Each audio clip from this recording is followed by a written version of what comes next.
అందరికీ నమస్కారం.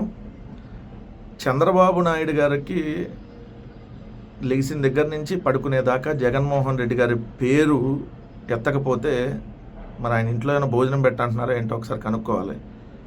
లేదంటే ప్రతిదానికి జగన్మోహన్ రెడ్డి గారికి లింక్ ఎట్టి మాట్లాడతాం. ఈ దేశంలో, ఈ ప్రపంచంలో ఏం జరిగినా దానికి ఆంధ్రప్రదేశ్లో జగన్ గారికి లింక్ పెట్టి మాట్లాడటం. నిన్న ఢిల్లీ ఎన్నికలు జరిగింది, దానికి జగన్మోహన్ రెడ్డి గారికి అసలు ఏం సంబంధం?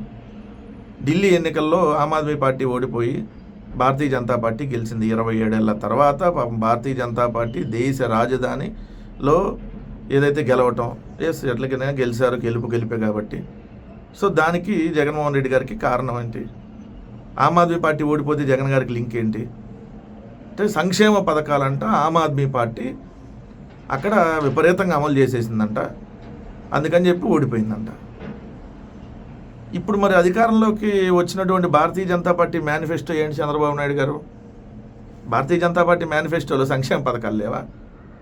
వాళ్ళు ఇచ్చినటువంటి మేనిఫెస్టో చూస్తే ఏదైతే కర్ణాటకలో వాళ్ళు వ్యతిరేకించారు, ఏది ఉచితంగా బస్సు ఇస్తానంటే, అప్పుడు కాంగ్రెస్ పార్టీ వాళ్ళు ఇస్తాను ఉచిత బస్సు ప్రయాణం అంటే వ్యతిరేకించినటువంటి భారతీయ జనతా పార్టీ ఇప్పుడు ఢిల్లీ ఎన్నికలకు వచ్చేటప్పటికి మహిళలకు నెలకు 2,500 రూపాయలు, గర్భిణీలకు 21,000 సాయం, సివిల్స్ అభ్యర్థులకు 15,000, టెక్నికల్ కోర్సులు చదివే ఎస్సీ స్టూడెంట్స్కి 1000 స్టైఫండు, ఎల్పీజీ సిలిండర్పై 500 సబ్సిడీ, మళ్ళీ ఏటా 2 ఫ్రీ సిలిండర్లు, వృద్ధులకు 2,500 పెన్షన్, 70 ఏళ్ళు దాటిన వాళ్ళకి 3,000, 200 యూనిట్ల కరెంటు ఫ్రీ, మహిళలకు బస్సు ఫ్రీ, ఆటో డ్రైవర్లకు 10 లక్షల లైఫ్ ఇన్సూరెన్స్ ఫ్రీ, 5 లక్షల యాక్సిడెంట్ ఇన్సూరెన్స్, సీనియర్ సిటిజన్కు 10 లక్షల వరకు ఫ్రీ ట్రీట్మెంట్.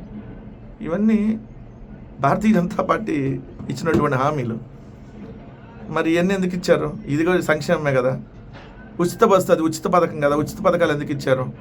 అసలు నువ్వు ఇచ్చావు కదా అధికారంలోకి రావడం కోసం అడ్డగోలుగా హామీలు. నీకు 15, నీకు 15, నీకు 15, నీకు 15, నీకు 18, నీకు 18, నీకు 18 అంటే కనపడిన వాళ్ళందరికీ బాండ్లు కూడా రాసి ఇచ్చారు కదా. గెలుపుకి ఓటమి విశ్లేషణ ఏ విధంగా జరిగిందనే దాని మీద విశ్లేషణ చేయొచ్చు. అంటే నేను బటన్ నొక్కటం వల్లంట జగన్మోహన్ రెడ్డి గారు ఓడిపోయారంట, అందుకని నేను బటన్ నొక్కట్లేదంట. నువ్వే చెప్పావు కదా, మూలను కూర్చున్న ముసలమ్మ కూడా బటన్ నొక్కిద్దని చెప్పావు కదా, మరి ఎందుకు నువ్వు నొక్కట్లా? నువ్వు ముసలాడివి కదా, సీఎం చైర్లో కూర్చున్న ముసలాడు ఎందుకు నొక్కట్లేదని మేము కూడా అడగొచ్చు కదా. దారిని పోయే ముసలమ్మ నొక్కిద్దని నువ్వు చెప్పినప్పుడు ఏదైనా ఇవ్వాలని అంటే అది చిత్తశుద్ధి ఉండాలి. నీ జీవితంలో ఎప్పుడు అది ఉండదు. సో నువ్వు అధికారంలో రావడం కోసం అడ్డగోలు హామీలు ఇస్తావనేది అనేక సందర్భాల్లో ప్రూవ్ అయింది. తర్వాత ఒక్క హామీ కూడా అమలు చేయమనేది అనేక సార్లు ప్రూవ్ అయింది, మరొకసారి కూడా ఇప్పుడు ప్రూవ్ అయింది. సంక్షేమం ఇవ్వచ్చంట, కానీ సంపద సృష్టిస్తాడంట. ఏమయ్యా పోటీగాడు చంద్రబాబు నాయుడు గారు, మీరు అడుగుతున్న సంపద సృష్టికర్త అయినటువంటి మీరు కదా, సంపద సృష్టించేస్తా అంటారు కదా. 8 నెలల్లో మీరు సృష్టించిన సంపద ఎంత? 100 రూపాయలు ఏమైనా సృష్టించారా? జగన్మోహన్ రెడ్డి గారి ప్రభుత్వంలో ఉన్నదానికంటే ఏమన్నా ఒక్క 100 రూపాయలు అదనంగా ఏమైనా సృష్టించారా? ఇంకా తగ్గింది. మీరున్నాక ఇప్పుడు ఆదాయం తగ్గుతుంది. ఒక్క పథకం అంటే ఒకటి అమలు చేయాల జగన్మోహన్ రెడ్డి గారికి, దానికి లింక్ ఎట్టి మాట్లాడేస్తాం. జగన్మోహన్ రెడ్డి గారు 2.0 అని అంటే భయపడిపోతున్నారంట జనం ఎవరు భయపడలేదు బాబు. తెలుగుదేశం వాళ్ళకి జనసేనలకి కారిపోతున్నాయి. జగన్మోహన్ రెడ్డి గారు మంచితనమే మనం చూసాం. జగన్మోహన్ రెడ్డి గారు 2.0లో కార్యకర్తలతో పాటు ఎవరైతే ఇక్కడ రెడ్ బుక్ అని చెప్పి పిచ్చి పిచ్చి వేషాలు వేస్తూ ఉన్నారో, ఎవరైతే వైఎస్ఆర్ కాంగ్రెస్ పార్టీ నాయకులకు చెడు చేస్తారో వాళ్ళని కూడా ఖచ్చితంగా వదలము అని అంటే మీకెందుకు భయం స్టార్ట్ అయిపోయింది అప్పుడే? అంటే జగన్మోహన్ రెడ్డి గారు ఖచ్చితంగా అధికారంలోకి వస్తారు అనేది వాస్తవం. వస్తాము, మిమ్మల్ని ఎవరిని కూడా వదలం అనేది కూడా వాస్తవం. చంద్రబాబు నాయుడు గారు గుర్తుపెట్టుకోండి. ఎందుకంటే జగన్మోహన్ రెడ్డి గారిని మంచి చూశారు మీరు.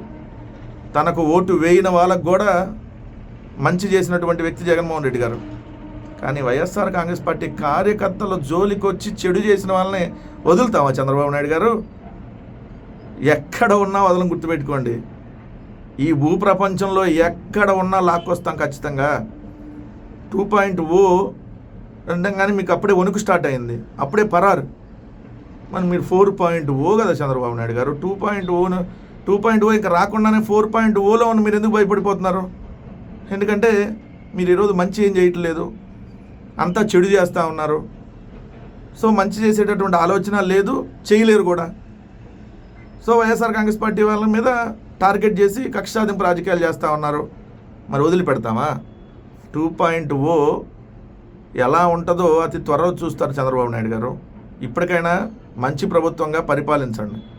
ఇంకా రోజు దానికి జగన్ గారికి మూడెత్తి లే దేశంలో ఏం లేని అని తీసుకొచ్చి జగన్ గారి మీద వేసి ఇంకా బురద జల్లాలనే కార్యక్రమం చేస్తే ఖచ్చితంగా మంచికి మంచి, చెడుకు చెడు, ఈ కూటమి నాయకులు ఎవరిని కూడా వదిలేటటువంటి ప్రసక్తి లేదని మాత్రం ఖచ్చితంగా చెప్తాను.